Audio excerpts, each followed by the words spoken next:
भगवते वासुदेवाय। ॐ अज्ञानतिमिरान्धस्य ज्ञानाञ्जनशलाकया चक्षुरुन्मिलितं येन तस्मै श्रीगुरुवे नमः।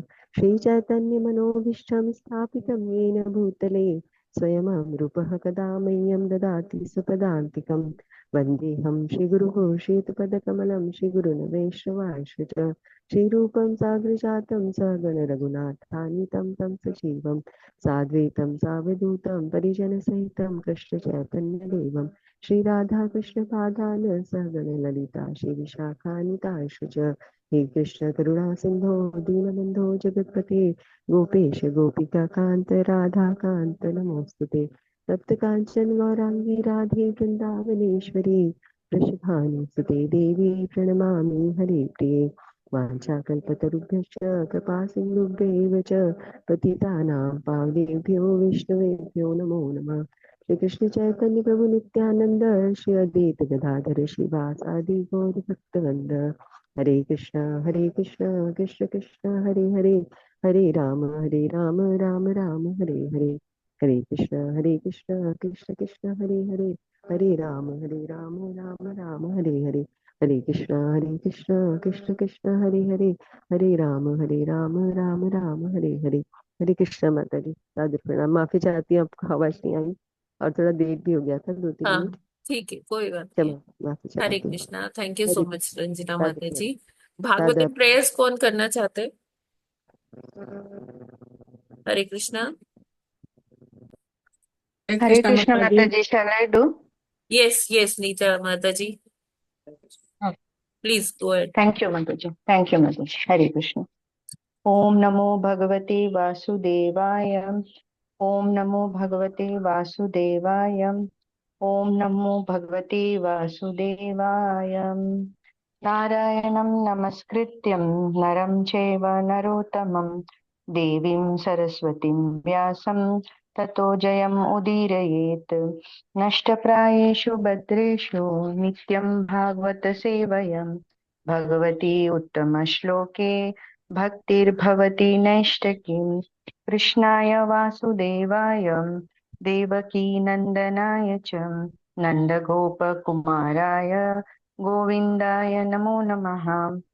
मूकं करोति वाचालं पङ्गुं लङ्घयते गिरिं यत्कृपातमहं वन्दे परमानन्दमाधवम्। श्रीगुरु दीनतारिणं श्रीचैतन्यईश्वरम्। हरे कृष्ण माताजी। हरे कृष्णा माता जी, थैंक यू सो दंडवत मच माता प्रणाम। जी फॉर हरे कृष्णा माता गाइडिंग जी, दी दंडवत भागवतम प्रणाम। Prayers. Hare Krishna thank you Radhikeshwari माता। माता जी। हरे हरे कृष्ण कृष्ण। माता जी, यू आर बैक। यस माता जी, अभी तो हम आज मंदिर की गाड़ी अभी छोड़ने जाएगी थोड़ी देर में। हाँ क्या? पौने 7 बजे। पौने अच्छा, सात आप बजे ट्रेन में मंदिर की हैं? गाड़ी। नहीं नहीं, ट्रेन में नहीं हूँ, मंदिर में अच्छा ही हूँ अभी। अच्छा, रूम में मंदिर। हूँ अभी ओके जी। ओके अभी देर ओके, में थोड़ा है यस, टाइम। राइट राइट, ठीक है। Thank you so much. आप सभी को बता दूं कि जो अ, हमारे राजेश्री माता जी थी, उनकी कल दीक्षा हो गई है और उनका दीक्षित नेम है राधिकेश्वरी देवीदासी माता जी। तो बहुत बहुत शुभकामनाएं माता जी आपको। गुरु हरे हरे कृष्ण जी माता का, जी, थैंक यू गुरु महाराज जी का शुभकामनाएं। आशीर्वाद, उनका आश्रय प्राप्त हो गया। कांग्रेचुलेशन माता जी। हरे थैंक कृष्ण यू राजश्री माता जी, हार्दिक थैंक बधाई। You thank you. बहुत बहुत बधाइयाँ माता जी। Thank you. हरे कृष्णा माता जी। हरे कृष्ण। सुप्रिया माता जी इज ऑल्सो देयर। शायद वो लोग मंदिर में हैं। ओके ओके माता जी, ठीक है। तो हम आगे बढ़ते हैं। सुप्रिया आचार्य माता जी का भी कल दीक्षा हुआ है, तो उनका दीक्षित नेम है स्वर्णकांति देवीदासी माता जी। Okay, let's move to Prabhupada's quote, today's quote. आज है 15 मार्च और प्रभुपाद जी कहते हैं, आज 15 मार्च है और 7:35 हैं। जैसे ही 7:36 होंगे यह समय चला जाएगा। आप फिर से 15 मार्च शाम के 7:35 का समय नहीं ला सकते, चाहे आप लाखों डॉलर ही क्यों ना दें। कृपया वापस आ जाइए। नहीं, वह समय चला गया। चाणक्य पंडित कहते हैं, समय इतना मूल्यवान है कि यदि आप सोने की लाखों मुद्राएं भी दो, फिर भी आप एक क्षण वापस नहीं ला सकते। जो चला गया वह चला गया। यदि आपका इतना मूल्यवान समय अकारण नष्ट जा रहा है बिना किसी लाभ के, तो जरा कल्पना कीजिए कि आप कितना कुछ खो रहे हैं। आप कितने बड़े हार खाऊ हैं। सैन फ्रांसिस्को, 15 मार्च 1968। तो यहाँ पर प्रभुपाद जी एकदम ब्लंटली बोल रहे हैं, मतलब कुछ उसमें वो नहीं बता रहे कि हाँ ठीक है चलो हो जाएगा कोई बात नहीं है। प्रभुपाद जी स्ट्रिक्टली बोल रहे हैं कि ये जो समय चला गया ना, वो अगर एक बार चला गया तो वो चला गया, उसको आप कितने भी पैसे देकर वापस नहीं ला सकते हैं। और ये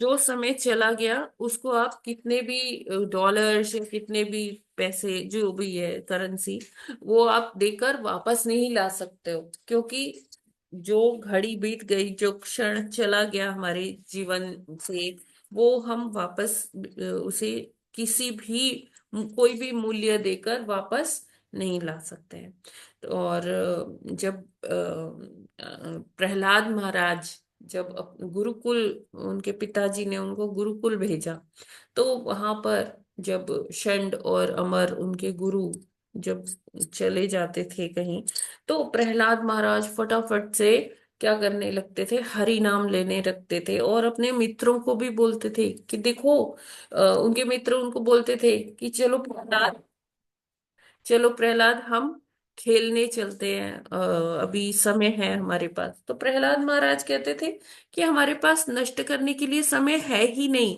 हमें वैसे तो हर जो श्वास लेते हैं हम, उसमें हरि का नाम होना चाहिए, है ना। तो हमारे पास इसलिए समय नष्ट करने के लिए नहीं है। और हर क्षण हमें क्या करना चाहिए, भगवान को याद करना चाहिए।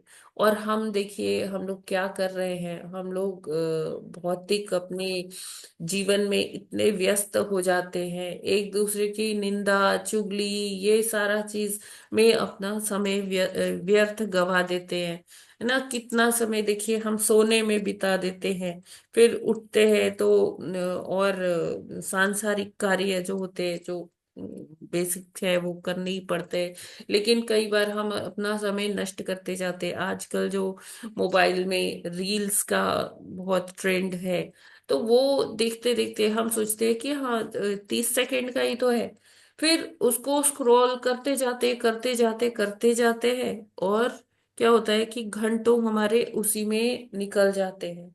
या कोई व्यसन कर रहा है, कोई व्यभिचार कर रहा है, ये सारा जो है हम अपने समय को नष्ट कर रहे हैं। इसीलिए प्रभुपाद जी कहते हैं कि ऐसे लोग क्या है, लूजर है।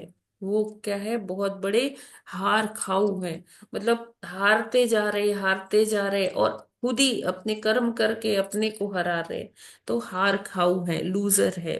तो प्रभुपाद जी कहते हैं, you are a biggest loser.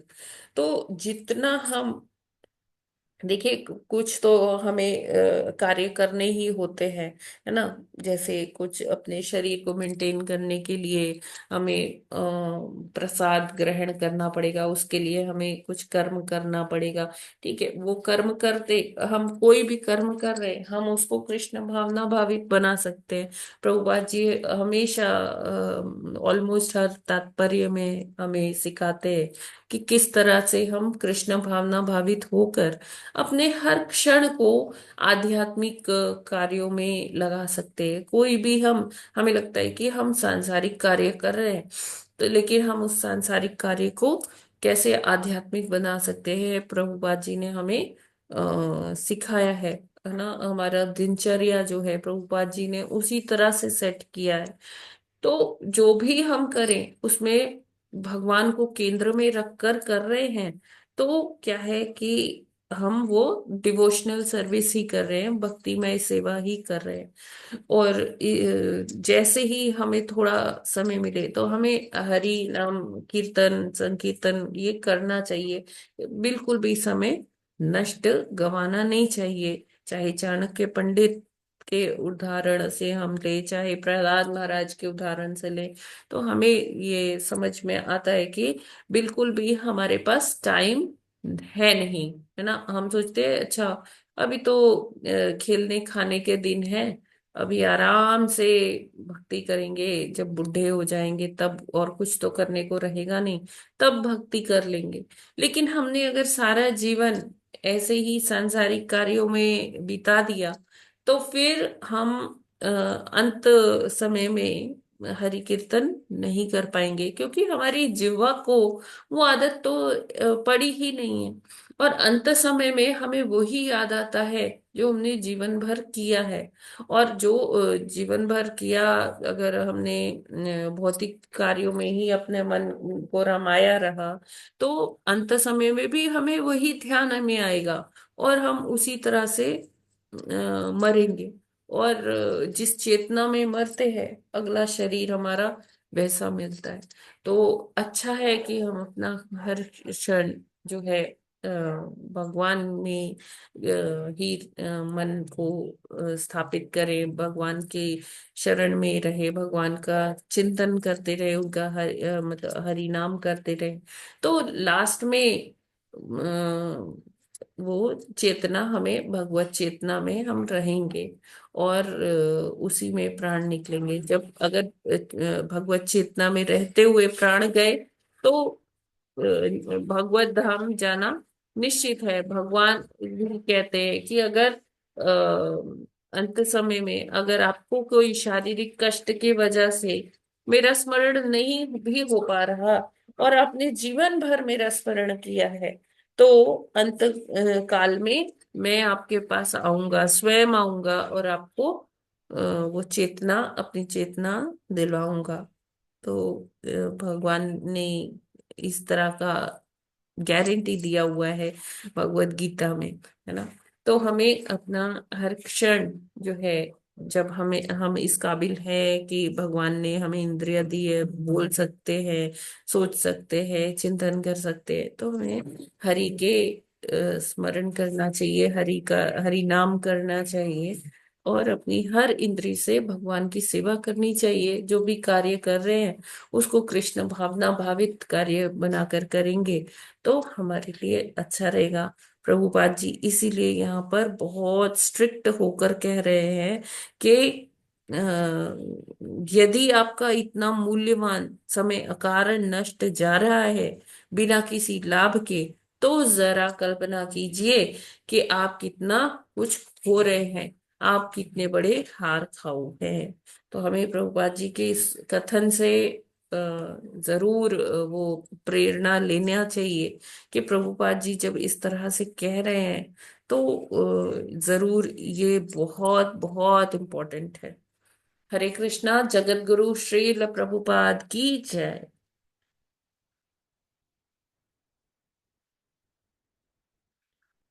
हरे कृष्णा।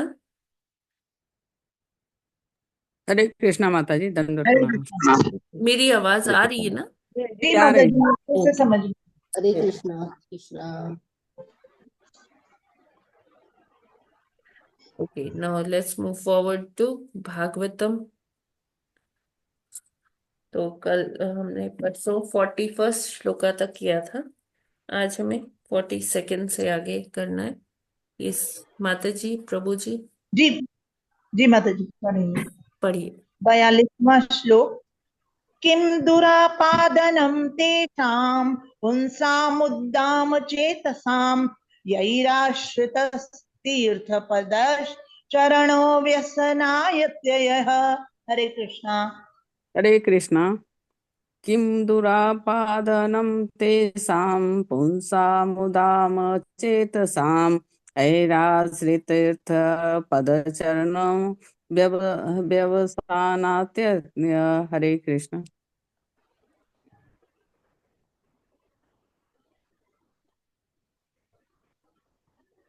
हरे कृष्ण। किं दुरापादानं तेषां पुंसामुद्दामचेतसाम् येराश्रितस्थिरथपदश्रचरणो व्यसनात्यव्य। हरे कृष्ण। हरे कृष्ण। किं दुरापादनं तेषां पुंसामुद्धाम चेतसां ययाश्रिता तीर्थपदाचरणा व्यसन अत्यया। हरे कृष्ण। हरे कृष्ण।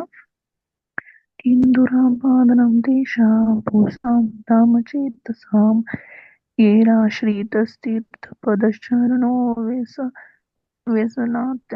हाँ, हरे कृष्ण। सभी को प्रणाम। हरे कृष्ण। दुरापादनं तेषां मुगामुहामतेराः वैराश्रिततस्तु किरतदश्रयो व्यसनाज्ञनायः। हरे कृष्ण। हरे कृष्ण। किं किं दुरापादनं तेषां पुंसा मुदाम चेतसां येराश्रितस्तीर्थ पदश्चरणो व्यसनात्ययः। हरे कृष्णा। सभी भक्तों को दंडवत प्रणाम। माता जी दंडवत प्रणाम।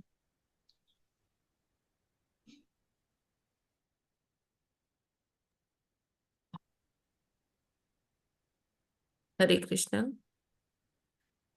यस, आगे शब्दार्थ कौन पढ़ेगा? शब्दार्थ, अनुवाद, तात्पर्य। हरे कृष्ण। माता जी मैं पढ़ लूं? पढ़ लीजिए प्रभु जी। हरे कृष्ण। शब्दार्थ, अनुवाद तथा तात्पर्य श्रील प्रभुपाद जी द्वारा। श्रील प्रभुपाद जी की जगत गुरु श्रील प्रभुपाद जी की जय। किम क्या, दुरापादनम प्राप्त करना कठिन, दुर्लभ, तेषाम उनके लिए, पुंसाम मनुष्यों को, उद्यम चेतसाम जो दृढ़ संकल्प हैं, यह जिनके द्वारा आश्रित शरण ली गई है, तीर्थ पद श्री भगवान के चरण पांव, व्यसन अत्यय भव भय को हारने वाले। अनुवाद। जिन्होंने पूर्ण परशुत्तम भगवान के चरण कमलों की शरण प्राप्त कर ली है, उन दृढ़ प्रतिज्ञ मनुष्यों के लिए कौन सी वस्तु दुर्लभ है? उनके चरण तो गंगा जैसी पवित्र नदी के उद्गम है, जिनसे सांसारिक जीवन के समस्त अनिष्ट दूर हो जाते हैं। तात्पर्य।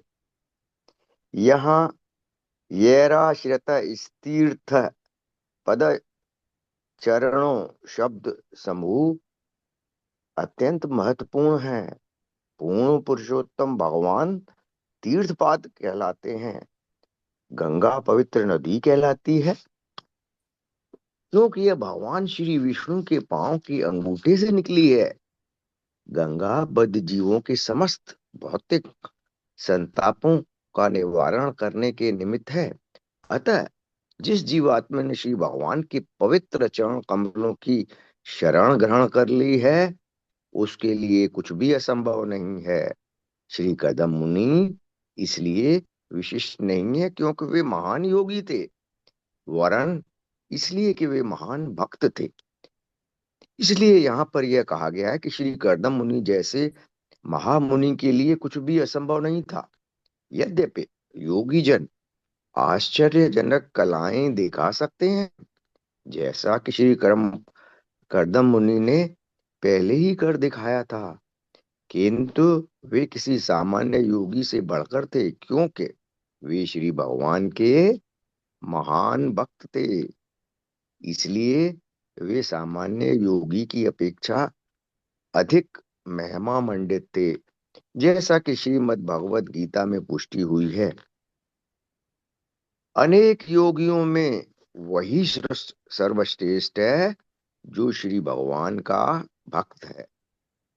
श्री कर्दम मुनि जैसे व्यक्ति के लिए बद्ध होने का प्रश्न ही नहीं उठता था।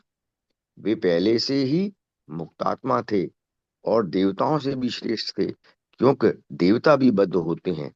यद्यपि वे अपनी पत्नी तथा अन्य हजारों स्त्रियों के साथ विहार कर रहे थे, किंतु वे भौतिक बद्ध जीवन से परे थे।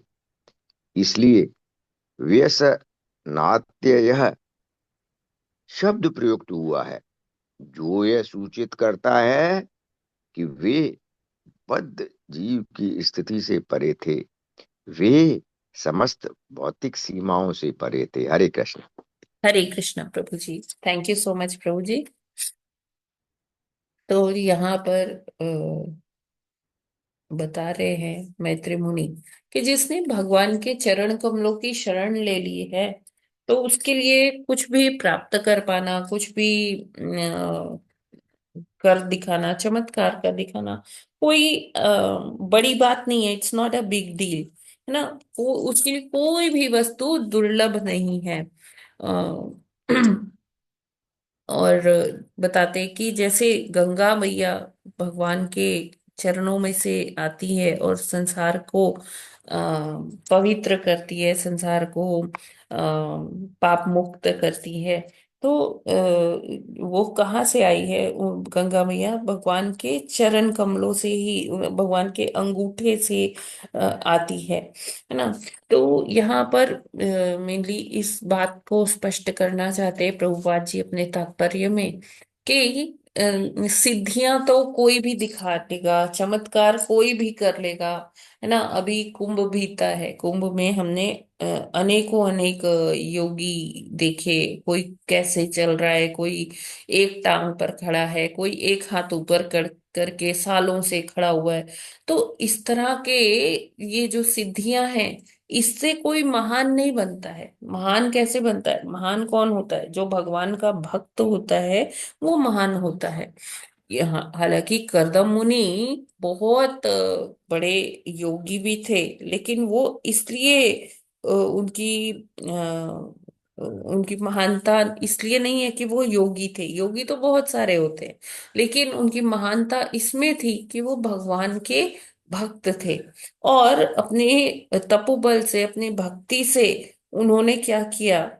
अपनी पत्नी के लिए उन्होंने 7 मंजिला एक विमान बना दिया, और उसमें हजारों दासियां थी उनकी पत्नी की सेवा के लिए। और ये विमान इतना सुंदर था, हमने उसका विवरण सुना कि उसी में एक झील भी थी, उसमें पेड़ पौधे भी थे, उसमें सारी सुख सुविधाएं थी। और ये सब अगर कोई आर्किटेक्ट बनाता तो उसको बहुत समय लगता, बहुत परेशानियां भी का सामना भी करना पड़ता। अगर हम अपना एक रूम ही बनाते हैं या एक मान लीजिए घर ही बनाते हैं, तो उसमें हमें बहुत इकोनॉमिकली, मतलब उसमें बहुत खर्च भी होता है, और उसमें हमें अपना समय भी इतना देना पड़ता है। लेकिन करदम मुनि ने देखते ही देखते अपने तपोबल से 7 मंजिला विमान बना दिया, और वो ऐसी जगहों पे भी जा सकता था जहां पर देवी देवता भी नहीं जा सकते थे। तो क्यों ऐसा क्यों हो सकता था? क्यों? क्योंकि करदम मुनि क्या थे? भगवान पर ही आश्रित थे, और किसी पर वो आश्रित नहीं थे, केवल भगवान पर आश्रित थे, भगवान के भक्त थे। और भगवान के भक्ति की वजह से उनके तपोबल में मतलब उनके तपोबल से इतना ये सारी भौतिक चीजें आराम से आ गई। तो सिद्धि प्राप्त करना उतना इम्पोर्टेंट नहीं है, या कह लीजिए योग करना, अलग अलग आसन में बैठना इतना इम्पोर्टेंट नहीं है, इतना विशिष्ट नहीं बनाता है, जितना कि एक इंसान तब विशिष्ट बनता है जब वो भगवान का भक्त होता है।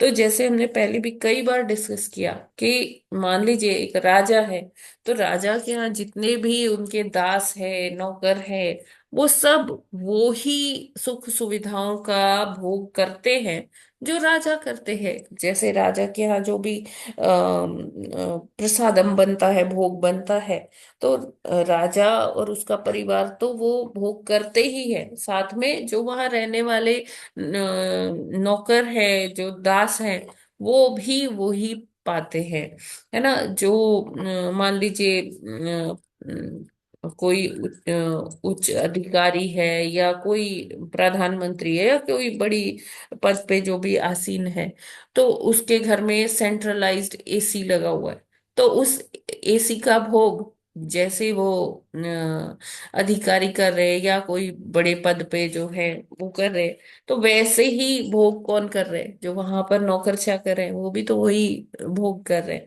तो अगर हम भगवान के दासत्व स्वीकार करते हैं, भगवान के दास हो जाते हैं, तो जैसे भगवान जो भोग करते हैं, वैसे ही उनके भक्त भी भोग करते हैं। भक्त के लिए कोई मुश्किल नहीं, कोई चीज भी, कोई वस्तु भी दुर्लभ नहीं रह जाती है। तो करदम मुनि के एग्जाम्पल से हम समझ सकते हैं कि भगवान पे आश्रित होना कितना जरूरी है ना। हम ये कभी ना समझे कि हमारे पुरुषार्थ की वजह से सब हो रहा है, नहीं। ये सब कुछ किसकी वजह से हो रहा है? भगवान की कृपा की वजह से हो पा रहा है। और हमें हमेशा इसी चेतना में रहना चाहिए, तभी हम अपने जीवन को सार्थक कर सकते हैं, कि जब हम भगवान के अधीनस्थता में कार्य करते हैं, भगवान के दास के रूप में कार्य करते हैं, उनकी सेवा ही हम अपने जीवन का उद्देश्य मानते हैं। उससे बड़े और कोई हमारी हमारे लिए कोई और कार्य नहीं हो सकता है। तो चाहे भौतिक जगत हो या आध्यात्मिक जगत हो, भक्त हमेशा किस मंतव्य में रहता है कि किस प्रकार मैं भगवान की अच्छे से अच्छी सेवा कर पाऊं। तो यहाँ पर प्रभुपाद जी अपने टीका में ये लिखते हैं, इसलिए वे सामान्य योगी की अपेक्षा अधिक महिमामंडित थे। जैसे कि भगवत गीता में पुष्टि हुई है, अनेक योगियों में वही वही सर्वश्रेष्ठ है जो भगवान का भक्त है। करदम मुनि जैसे व्यक्ति के लिए बद्ध होने का प्रश्न ही नहीं उठता। अब किसी को देख के लग सकता है कि करदम मुनि तो देखो विमान में चल रहे हैं, यहाँ उनके साथ उतनी उनकी पत्नी है, भोग कर रहे हैं, हजारों दासियां हैं, उनके साथ ये ट्रैवल कर रहे हैं, तो ये कैसे ऋषि हैं? तो लेकिन जो करदम मुनि है ना, वो ऐसा हमें भौतिक रूप से देखने में, भौतिक चक्षु से देखेंगे तो हमें लगेगा कि बहुत ये तो भोगी व्यक्ति है। लेकिन अगर हम उसे ज्ञान चक्षु से देखेंगे, तब हमें पता चलेगा कि ये अपना कर्तव्य पालन करने हेतु, है ना, संतान प्राप्ति के हेतु ये कार्य कर रहे हैं। और ये उतने ही विरक्त हैं इन सब चीजों से, जैसे कि कोई अपनी तपस्या कर रहा हो। तो ये कार्य भी उनका कृष्ण भावना भावित कार्य ही हो रहा है, भगवान के आदेश पर ही ये कार्य हो रहा है। और वो अपना एक तरह से कर्तव्य पूर्ण कर रहे हैं। तो इसलिए वो क्या है, व्यसनात्ययः, यहाँ उनके लिए शब्द प्रयुक्त हुआ है, जो ये बताता है कि वो बद्ध जीव नहीं है, बंधन वाला जीवन नहीं बिता रहे हैं। ऐसा नहीं है कि वो जानते हुए भी सब भोग कर रहे हैं। वो उतने बहुत विरक्त हैं, और उनको कोई आसक्ति नहीं है, बस वो कर्तव्य बोध के कारण वो ये सब कर रहे हैं, कि एक पति का अपने पत्नी के प्रति क्या धर्म है, तो उसको पूरा करने के लिए, और जो ब्रह्मा जी ने उनको आदेश दिया था कि संतति उत्पन्न करो जिससे कि सृष्टि आगे बढ़ पाए, तो इसलिए वो ये कार्य कर रहे हैं। अदरवाइज उन्होंने अगर देखे तो सारा जीवन तो उन्होंने अपनी कुटिया में बिता दिया, और उनकी पत्नी ने भी कोई शिकायत नहीं की उसी कुटिया में, जहाँ कोई ऐसे भौतिक संसाधन थे नहीं। प्रकृति से ही जो कुछ उनको मिलता था वो ही उसी में ही अपना निर्वहन करते थे। तो कोई उनको कोई कमी भी नहीं थी, कोई शिकायत भी नहीं थी, पूरी तरह से संतुष्ट थे। लेकिन अपना जो इन दोनों का, गदा मुनि और देवहूति माता जी का जो उनको ये मिला था एक दायित्व, उसका निर्वहन करने के लिए उन्होंने ऐसा किया। तो हम देखेंगे कि आगे वाले श्लोकों में कि फिर से वो अपनी कुटिया में आ जाते हैं। हरे कृष्णा। इसमें कोई प्रश्न है क्या? माता जी 2 क्वेश्चन है। जी। हरे एक तो कृष्णा आपने माता बताया, जी। हरे कृष्ण। हाँ एक जी। तो माता जी आपने बताया कि कृष्णा भावनामृत में जो कार्य जैसे कर्दम मुनि ने किया तो वो भौतिक नहीं कहलाते हैं, चाहे देखने में भौतिक लगे। और योगियों में वही श्रेष्ठ सर्वश्रेष्ठ है जो भगवान का भक्त है। यस। माता जी ये जो बात आई है कि जिसने भगवान के चरण कमलों में जो है आश्रय पा लिया है, जी। उसके लिए कोई भी चीज दुर्लभ नहीं है। हाँ जी। तो मैं समझता हूँ भक्ति का कोई भी हिस्सा, चाहे हरे हरे कृष्ण मंत्र हो, चाहे शास्त्र अध्ययन हो, चाहे वो सुबह का जप हो, चाहे आचार्यों के द्वारा सुना गया हो, हम्म। भक्ति का कोई भी हिस्सा हो, वो भगवान के चरण कमलों की या भगवान के दर्शन हो, भगवान का चरण स्पर्श हो, जो भी हिस्सा या भगवान को हाथ जोड़े, सभी भगवान के चरण कमलों की सेवा है। ऐसा है हाँ, क्या माता यस जी? प्रभु जी। देखिए, चरण कमलों की सेवा करने के अधिकारी हम तभी बन पाते हैं जब हम अच्छे से जप करेंगे, ठीक जब बात हम अच्छे से शास्त्र अध्ययन करेंगे। ये तो ये सारी चरण कमलों में आश्रय प्राप्त करने का ही ये सारी चीजें हैं जो नवधा भक्ति है। तो अगर हम नवधा भक्ति में से कोई एक कार्य भी करते हैं तो वो भगवान के चरणों की सेवा ही है। अब ये भागवतम क्या है? भागवतम का प्रथम 2 स्कंद, सॉरी, प्रथम और द्वितीय स्कंद क्या है? भगवान के चरण कमल ही तो है। हाँ माता जी। ठीक है प्रभु जी। तो ये सारी भगवान के चरणों कमलों की सेवा हो गया। हाँ हाँ माता जी। हाँ, अब एग्जैक्टली। दूसरा क्वेश्चन। हाँ जी माता जी, ये तो बहुत बताइए। अच्छा है। हम कोई भी काम करेंगे तो भगवान के चरण कमलों की, और उससे महान कोई चीज नहीं है, और भक्ति से ज्यादा कोई चीज है नहीं। जी। अच्छा। और और माता जी ठीक है, मैं बाद में पूछता हूँ, बीच में कहीं मैं भूल गया। हरे कृष्णा अच्छा। माता जी, धन्यवाद हाँ जी प्रणाम। माता जी, हरे माता जी, कृष्ण। तीर्थ पाद का मतलब क्या है? तीर्थ पद मतलब कि जो जैसे भगवान के चरण तीर्थ है ना। अच्छा अच्छा। ठीक है ना? हाँ, ठीक है माता जी। पूर्ण पुरुषोत्तम भगवान तीर्थपाद कहलाते हैं, क्योंकि देखिए गंगा जी को तीर्थ कहा जाता है, ठीक है। और वो तीर्थ गंगा जी कहाँ से आई है? भगवान के चरणों हाँ से आई है ना? तो इसलिए तीर्थपाद भगवान हाँ कहलाते हैं। ठीक हाँ, है। अच्छा ठीक है। हरे कृष्ण। हरे कृष्णा। यस, फिर हम लोग आगे बढ़ते हैं। 43वां श्लोक। यस, पढ़िए प्लीज। कौन पढ़ेगा? हरे कृष्णा माता जी। जी पढ़िए। प्रेमयित्वा भुवो गोलं पत्ने यावान् स्वसंस्थया ब्रह्मचार्य महायोगी स्वाश्रयमायान्यवर्तत। हरे कृष्णा। हरे हरे कृष्णा। कृष्ण।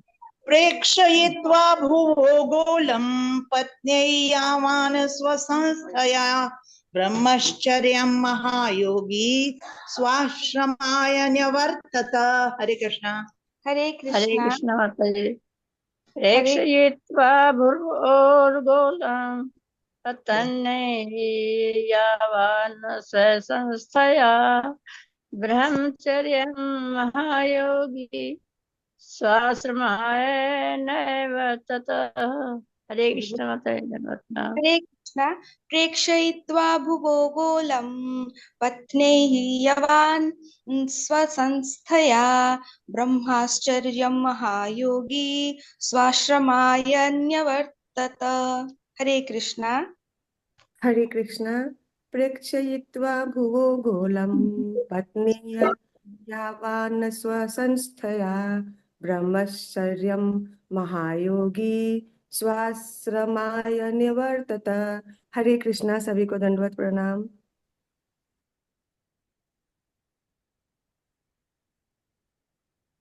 हरे कृष्ण। प्रेक्षयित्वा भूगोलम् पल्ये यावान् स्वयं स्थया ब्रह्मचर्यं महायोगी स्वाश्रमाय निवर्तत। हरे कृष्ण। हरे कृष्णा। प्रेक्षयित्वा भूगोलं पत्न्यै यावान् स्वसंस्थया बहुवाश्चर्यं महायोगी स्वाश्रमाय निवर्तत। हरे कृष्णा। हरे कृष्णा। प्रेक्षयित्वा भुवो गोलं पत्न्यावान् स्वसंस्थया ब्रह्मचर्य महायोगी स्वाश्रमाय न्यवर्तत। हरे कृष्णा।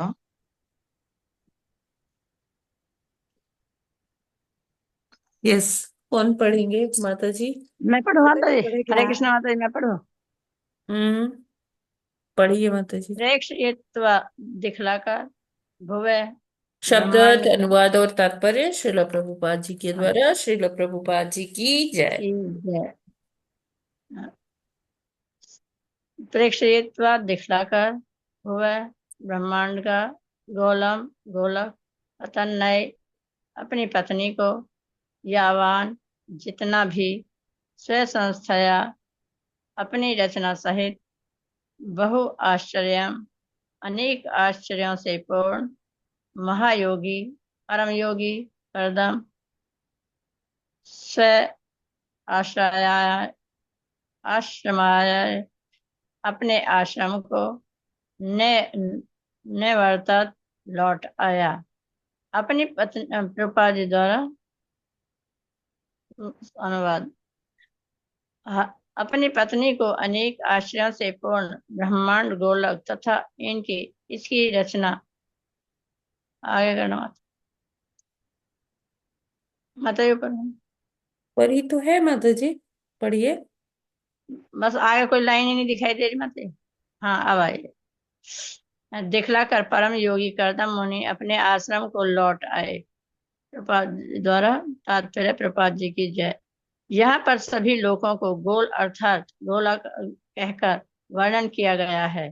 प्रत्येक लोक ग्रह गोला होता है और वैसे ही विश्राम स्थल है। जिस प्रकार सागर के भीतर द्वीप होता है, लोगों को कभी कभी द्वीप या वर्ष भी कहते हैं। यह पृथ्वीलोक भारतवर्ष कहलाता है क्योंकि राजा भरत इसमें राज्य करते थे। इस श्लोक में प्रयुक्त दूसरा महत्वपूर्ण शब्द है ब्रह्मचर्यम अर्थात अनेक आश्चर्यजनक वस्तुएं। यह इस बात का सूचक है कि विभिन्न लोग बहुआश्चर्यम माता जी, ब्रह्मचर्यम नहीं है, बहुआश्चर्यम। हाँ अनेक बहुआश्चर्य व्यवाश्चर्यम अर्थात अनेक आश्चर्यजनक वस्तुएं। यह इस बात का सूचक है कि विभिन्न लोग ब्रह्मांड भर में 8 दिशाओं में फैले हुए हैं और इनमें से प्रत्येक आश्चर्यमय है। इनमें से प्रत्येक लोक की अपनी माता जी मेरे रास्ते तो गायब हो गए। हाँ हाँ देखिए हाँ जी आगे। फिर हाँ जी प्रत्येक लोक की अपनी जलवायु है और विशिष्ट प्रकार के निवासी हैं और हर एक में सभी वस्तुएं हैं, यहाँ तक कि ऋतुओं की सुंदरता भी है।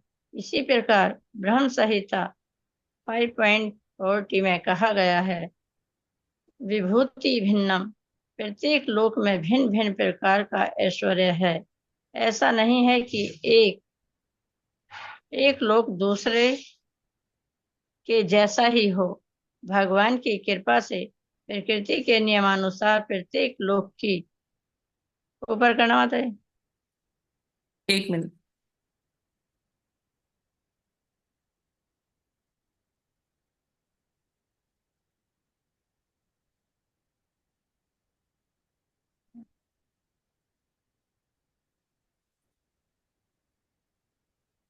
हरे कृष्णा। प्रत्येक लोक, हाँ जी,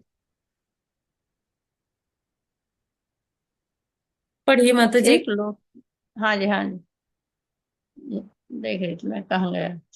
हाँ, सभी आश्रयों को स्वयं का अनुभव तब हुआ जब वे अपनी पत्नी के साथ यात्रा कर रहे थे, किंतु तो भी वे अपने साधे से आश्रम में लौट आए। उन्होंने अपनी राजकुमारी पत्नी को दिखा दिया कि भले ही वे आश्रम में रह रहे थे, किंतु वे अपने योग बल से कहीं भी जा सकते थे और कुछ भी कर सकते थे। यही योग की सिद्धि है।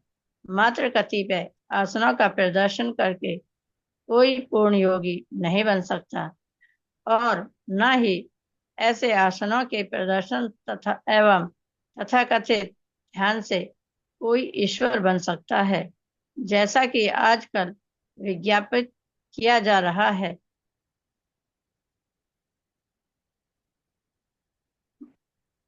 मूर्ख मूर्ख लोग विश्वास करके दिग्भ्रमित हो जाते हैं कि 6 मास के भीतर ध्यान के ढंग तथा आसन करने मात्र से वे ईश्वर बन सकते हैं।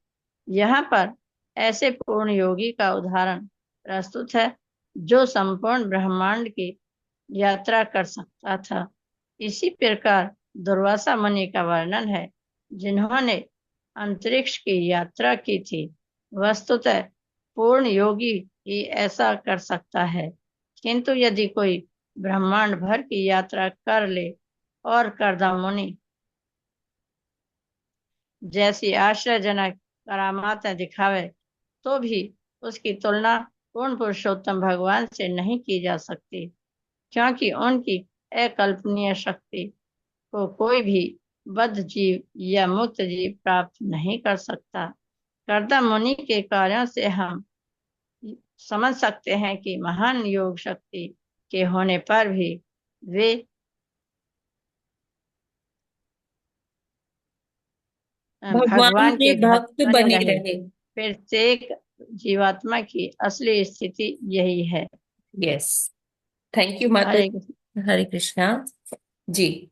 तो यहाँ ये श्लोक के माध्यम से मैत्री मुनि बता रहे हैं कि कर्दम मुनि कुछ भी प्राप्त करने के, कुछ भी वस्तु हासिल करने के मतलब वो सक्षम थे, हर तरह से सक्षम थे, लेकिन फिर भी उन्होंने अपना जीवन कैसे बिताया? प्रकृति में, कुटिया में ही रहकर उन्होंने अपना पूरा जीवन निकाल दिया। पहले उन्होंने अपनी कुटिया में भक्ति करते रहे। फिर उनका जब विवाह हो गया तो उनकी पत्नी भी उसी भाव में उनको मदद करते हुए वो भी अपनी भक्ति करती रही, है ना। दोनों पति पत्नी एक आदर्श दंपति है ना। हमारे ये वेद पुराण ऐसे जो आदर्श गृहस्थ है उनके उदाहरणों से पटे हुए भरे हुए हैं, है ना। और हमें उनसे प्रेरणा लेना चाहिए कि इतने सक्षम होते हुए भी ये ऋषि मुनि ये किसी वैज्ञानिक से कम नहीं थे। इनको ज्ञान भी था, लेकिन ज्ञान से भी ऊपर इन्होंने क्या रखा? भक्ति को रखा। क्यों? क्योंकि ये भक्ति ही सर्व सुख प्रदायिनी है ना। जो भक्ति के आश्रय में है, जो भगवान के आश्रय में है, भगवान के चरण कमलों की सेवा कर रहा है, उसके लिए कोई भी वस्तु दुर्लभ नहीं है। हमने पिछले श्लोक में देखा, और गौतम मुनि के एग्जाम्पल से तो हमें क्लियर ही हो गया कि किस तरह से जो आर्किटेक्ट मार्वल बनाया उन्होंने, विमान बनाया उन्होंने अपनी पत्नी के लिए, है ना। वो विमान क्या एक लोक जैसा था, 7 मंजिल का था, और उसमें सारे संसाधन थे, सब सुविधाएं थी। कुछ भी ऐसा नहीं था कि जो कल्पना की जा सके, और वो वहां था नहीं, सब कुछ था, है ना। लेकिन करदम मुनि वहां से ये सब विमान में अपनी पत्नी को बैठाकर सॉरी दासियों की सेवा लेते हुए, वो सारा भोग करते हुए, वो अलग अलग जगह पर गए। मेरू पर्वत के जो मतलब मेरू पर्वत जैसे बीच में होता है, और उसके चारों तरफ अलग अलग वर्ष होते हैं। अलग अलग लोगों को हम अलग अलग वर्ष भी कह देते हैं, है ना। और उसमें अलग अलग द्वीप होते हैं, जैसे सागर में कई बार कुछ द्वीप छुपे होते हैं, कुछ दिखते हैं, है ना। तो वैसे ही ये मेरू पर्वत के चारों तरफ कई सारे वर्ष हैं। उसमें से हम जिस वर्ष में रह रहे हैं उसको क्या कहते हैं, भारतवर्ष, क्योंकि ये भरत जी के जो महाराज जी थे और बहुत वीर थे ये भरत महाराज, उनके नाम पर ये पड़ा भारतवर्ष। क्यों, ये भरत महाराज ये भारतवर्ष पर राज्य किया करते थे। ये पृथ्वी लोक की बात हो रही है, और इसी के कारण पृथ्वी का नाम ही भारतवर्ष है। हमें लगता है कि भारतवर्ष जितना हमारा मैप है ना भारत का, वो ही उसको भारतवर्ष कहा जाता है, जबकि भारतवर्ष पूरी पृथ्वी को कहा जाता है। चक्रवर्ती सम्राट हुए हैं, है ना, कौन, भरत जी, है ना। फिर उसके बाद उनके और उन्हीं के कुल के आगे लोग होते गए। जब हम महाभारत काल में आए तो महाराज पांडु क्या थे, चक्रवर्ती सम्राट थे। फिर उसके बाद युधिष्ठिर महाराज चक्रवर्ती सम्राट थे। उसके उनके बाद फिर जो परीक्षित महाराज थे वो चक्रवर्ती सम्राट थे। तो इस तरह से पूरी पृथ्वी पर किसका राज्य था, ये इन्हीं कुलों का राज्य था। अगर हम रामायण काल की बात करें तो श्री रामचंद्र जी का एक छत्र राज्य था। तो जो पृथ्वी है ये इस पूरी पृथ्वी पर जैसे हम भारतवर्ष कहते हैं तो वो भरत जी के नाम पर पड़ा है। तो ऐसे बहुत सारे वर्ष होते हैं। ये हम अभी जब वैदिक कॉस्मोलॉजी पढ़ेंगे ना, तो उसमें हम देखेंगे कि किस प्रकार ये सारे वर्ष होते हैं और क्या कहाँ कहाँ पर ये लोकेटेड है, ये सब हम पढ़ेंगे। तो ये कर्दम मुनि वहां भी गए जहां देवता लोग परमिशन नहीं होती देवता लोगों को एंट्री की, है ना। देवी देवता वहां नहीं जा सकते।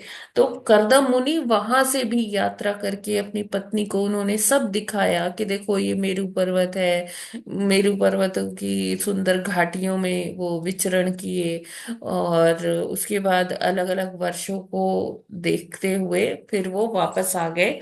और उन्होंने अपनी जड़ों को नहीं काटा कि हाँ अब तो हमारे पास इतना बड़ा घर आ गया है ना, तो अब हम यहीं रहेंगे, अभी क्या जरूरत है, अब तो हमारा कामना पूर्ण हो गई, हमें जो वो चाहिए था वो मिल गया, अब भक्ति करने से क्या फायदा है ना। तो कुछ लोग क्या करते हैं, मौसमी भक्ति करते हैं ना। जब उनको कुछ चाहिए होता है तो वो सब सारे वो अनुष्ठान और जो भी उनको बताया गया बड़े अच्छे से कर लेंगे, और जब उनकी कामना पूर्ण हो जाएगी तो वो फिर वो सब चीजें त्याग देते हैं। वो जैसे आपने देखा होगा कुछ लोग ऐसे होते हैं कि वैसे वो मांसाहार करते हैं, लेकिन कुछ कामना पूरी करने के लिए ना वो कहते हैं अभी ना हमने त्यागा हुआ है, छोड़ा हुआ है 2-3 महीनों के लिए, और फिर जैसे ही उनकी कामना पूरी हो जाती है और वो फिर से वो खाना मांसाहार करना शुरू कर देते हैं। तो ये क्या है, मौसमी भक्ति है।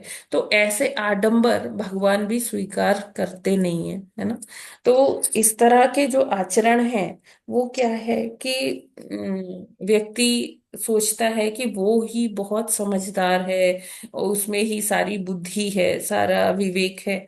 लेकिन भगवान को पार पाना किसी के बस की बात नहीं है। चाहे कोई योगी हो, चाहे कोई मुनि हो, चाहे कोई बद्ध जीव हो, चाहे कोई मुक्त जीव हो, उसकी चाहे जितना भी तपोबल हो या जितनी भी उसकी शक्तियां हो, सिद्धियां हो, भगवान वो पार नहीं पा सकते हैं। भगवान तो अकल्पनीय है, हम उनके बराबर होने की कल्पना कर भी नहीं सकते हैं।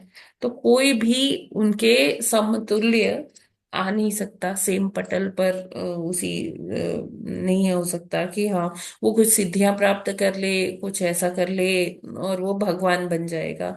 जैसे कि मार्केट में आजकल बहुत सारे ऐसे लोग हैं जो अपने आप को भगवान बताते हैं, भगवान का अवतार बताते हैं, और उनको कहते हैं कि देखो हमने ना 6 महीने की साधना की है, हमने ऐसा किया है, या हमने ना 15 साल ऐसा किया, 20 साल ऐसा किया, तो हम तो अब भगवान बन गए।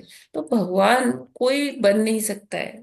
ना तो बद्ध जीव का तो प्रश्न ही नहीं उठता, जो मुक्त जीव भी हैं वो भी भगवान नहीं बन सकते। प्रभुपाद ने हमेशा कहा कि भगवान और जीवात्मा दोनों अलग अलग पटल पर है। जीवात्मा चाहे जितना भी प्रयत्न करे वो कभी भगवान नहीं बन सकते हैं।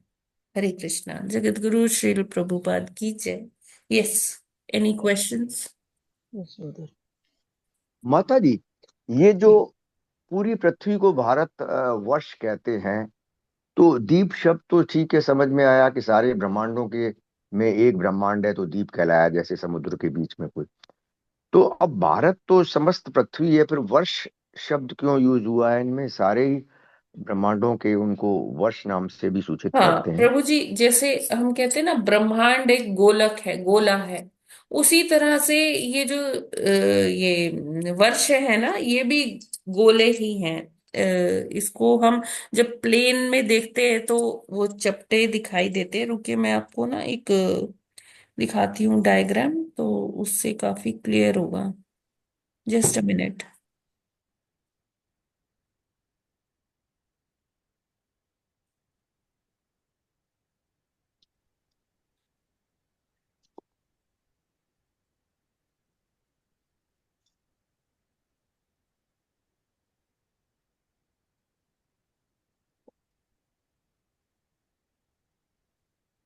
ये मैं एक्चुअली प्रिपेयर कर रही थी 26th चैप्टर जो आएगा अभी, वैदिक कॉस्मोलॉजी, उसके लिए मैं वो स्लाइड्स प्रिपेयर कर रही थी।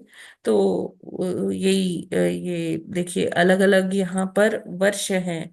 भारत वर्ष, राम्य का वर्ष, हिरण्मय वर्ष, उत्तर कुरु वर्ष, है ना। और इनको मतलब हम ऐसे भी ले सकते हैं। ये मतलब अगर हम इसको प्लेन में देखेंगे तो ये द्वीप के जैसे है।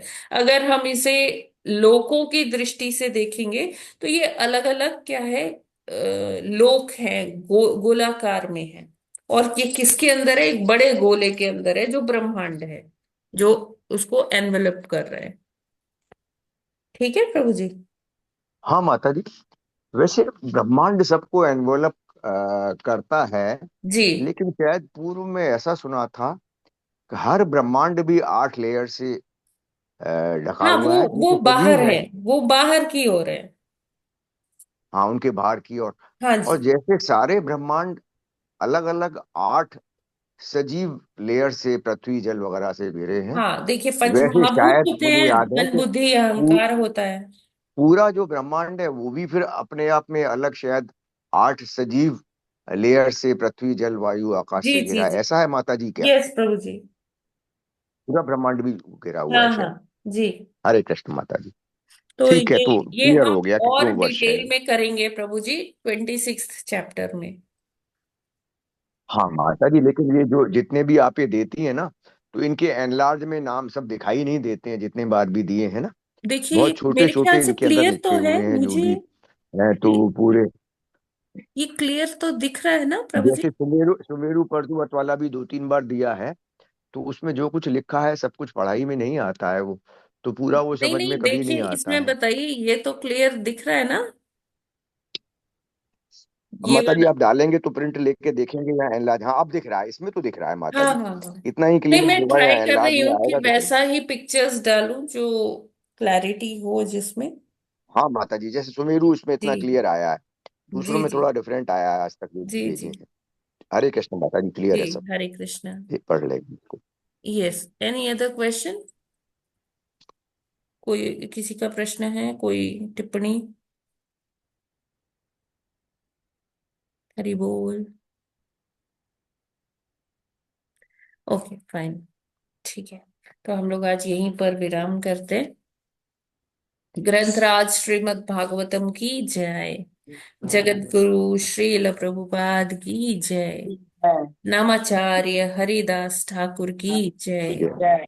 अनन्य अनन्य कोटि वैष्णव भक्त वृंद की जय। वांछा कल्पतरुभ्यश्च कृपा सिन्धुभ्य एव च पतितानां पावनेभ्यो वैष्णवेभ्यो नमो नमः। और आशा है कि आप सभी ने भक्ति शास्त्री कोर्स के लिए एनरोलमेंट कर लिया होगा ना। हरे कृष्ण। हरे कृष्ण माता जी, एक बार टाइम को फिर से बता दीजिए। 2 से 4 माता जी, आज से शुरू होगा 2 से 4। जी जी आ जी जाएगा, ग्रुप में मैसेज आ जाएगा। जी। जी माता जी। माता जी मैं अगली बार करूंगी, किधर बाहर जा रही हूँ कल से 4 दिन के लिए, तो नेक्स्ट माता जी इट्स फाइन ना, उसका रिकॉर्डिंग तो देखिए, हम 1 साल का कोर्स है, हम सभी को कभी ना कभी तो जाना ही होगा, ऐसा तो है नहीं। तो जी उसके लिए रिकॉर्डिंग है, जी। तो अगर करना चाहते तो कर सकते हैं। मतलब इसमें कोई प्रॉब्लम नहीं होगा, जाना है तब भी आप कर सकते हैं। जब जाना हो तो रिकॉर्डिंग सुन लीजिएगा। तो अभी भी एनरोल कर सकते हैं आज कर ही से सकते शुरू? हैं, कर सकते हैं। अच्छा, तो उसके लिए मतलब क्या करना है? फॉर्म फॉर्म भरना है ना? फॉर्म? हाँ, वो जो ग्रुप में मैसेज आया था ना जी प्रभु जी का। जी जी। हाँ हम्म। जी। अच्छा ठीक है। और जीपे से पेमेंट कर सकते हैं? जीपे से? हाँ जी। ठीक है माता। Okay, Hare thank you. Krishna माता जी, एक बार और ग्रुप में दे दीजिए ना। अच्छा प्रभु जी, मैं दे देती हूँ। आपने अभी एनरोल नहीं किया क्या प्रभु जी? नहीं कर पाया हूँ इसलिए। अच्छा अच्छा मैं अच्छा, वही ठीक कहने है, वाला मैं था माता जी। दोबारा से शेयर कर देती हूँ। जी जी। जी जी जी जी, अभी कर जी प्रभु जी। दूंगा मैं। जी जी जी। प्रभु जी, हरे बिल्कुल। कृष्ण। हरे कृष्णा प्रभु जी। हरे कृष्णा माता जी। हरे कृष्णा। ठीक है, फिर हम लोग आज यहीं विराम करते हैं। हरे कृष्णा, सभी को दंडवत प्रणाम।